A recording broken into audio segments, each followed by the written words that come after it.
গোটা ক্রিকেট বিশ্বে শুরু হয়েছে চ্যাম্পিয়ন্স ট্রফির উন্মাদনা। কদিন পরে শুরু হবে এবারের আসরের ব্যাটে বলের লড়াই। এক সময়কার মিনি বিশ্বকাপ নামে পরিচিত এই টুর্নামেন্টের সব বিষয় নিয়ে চলছে চুলচেরা বিশ্লেষণ। বেরিয়ে আসছে নতুন নতুন গল্প। এই টুর্নামেন্টে সবচেয়ে বেশিবার শূন্য রানে আউট হওয়ার দৌড়ে এগিয়ে Australian great Shane Watson. Bangladeshi এক ব্যাটারও আছেন এই তালিকায়।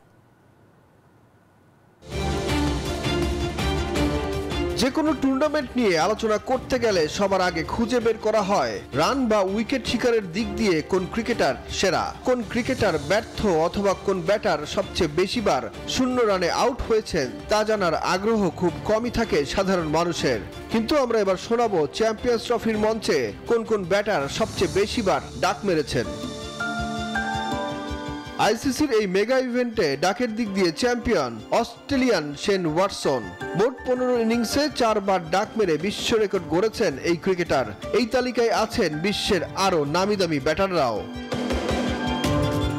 তালিকার দ্বিতীয় স্থানে আছেন বাংলাদেশের অন্যতম সেরা ব্যাটার হাবিবুল বাশারের নামও। মিস্টার 50 নামে পরিচিত এই ব্যাটার চ্যাম্পিয়ন্স ট্রফির 5 ইনিংসের মধ্যে 3টিতেই মেরেছেন ডাক। তালিকার 3 নম্বরে আছেন নিউজিল্যান্ডের ওপেনার নাথান। চ্যাম্পিয়ন্স ট্রফিতে তিনি মেরেছেন 3টি ডাক। 15 ইনিংসের 3 ইনিংসে দলের জন্য কোনো রানই করতে পারেননি এই ব্যাটার।